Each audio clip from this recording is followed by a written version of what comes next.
কয়ারিয়া খেয়াঘাট আড়িয়ালখা নদীর বুক চিরে বয়ে আসা শাখা শান্তশীতল পালর্দি নদী, যার এক পাশে মাদারীপুর আর অন্য পাশে বরিশাল জেলা। মাঝখানে বহমান এই জলধারা যেন দুই জেলাকে এক নিবিড় মায়ার বন্ধনে বেঁধে রেখেছে। যুগের পর যুগ ধরে রোদ বৃষ্টি কিংবা ঝড় তুফান উপেক্ষা করে কয়ারিয়া খেয়াঘাটের মাঝি ভাইয়েরা বুনে চলেছেন এক অবিরাম সেতুবন্ধন।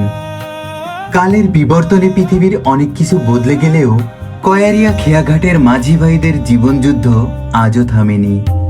প্রতিদিন শত শত মানুষ এই খেয়ায় চড়ে পাড়ি দেন এপার থেকে ওপার।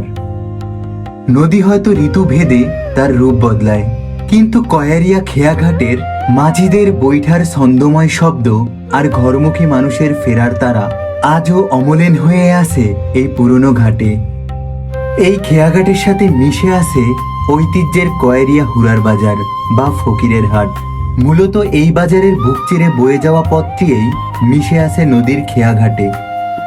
প্রতিদিনের টাটকা কাঁচা বাজার, ফলমূল থেকে শুরু করে ফার্মেসি কিংবা জীবন ধারণের জাতীয় নিত্য প্রয়োজনীয় সামগ্রী সবই পাওয়া যায় এই কর্মব্যস্ত জনপদে।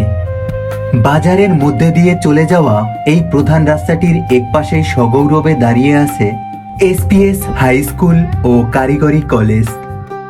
একদিকে বাজারের কর্মচঞ্চলতা আর অন্যদিকে শিক্ষার্থীদের পথচারণায় মাঝখানের এই পথটি যেন এই জনপদের শিক্ষা আর অর্থনীতিকে এক নিবিড় বন্ধনে জুড়ে দিয়েছে।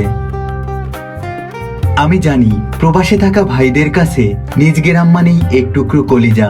বিদেশের মাটিতে বসে নিজ গ্রামের এমন কোনো দৃশ্য যখনই আপনাদের চোখে পড়ে, তখনই মা মাটির টানে বুকের ভিতরটা হু হু করে ওঠে।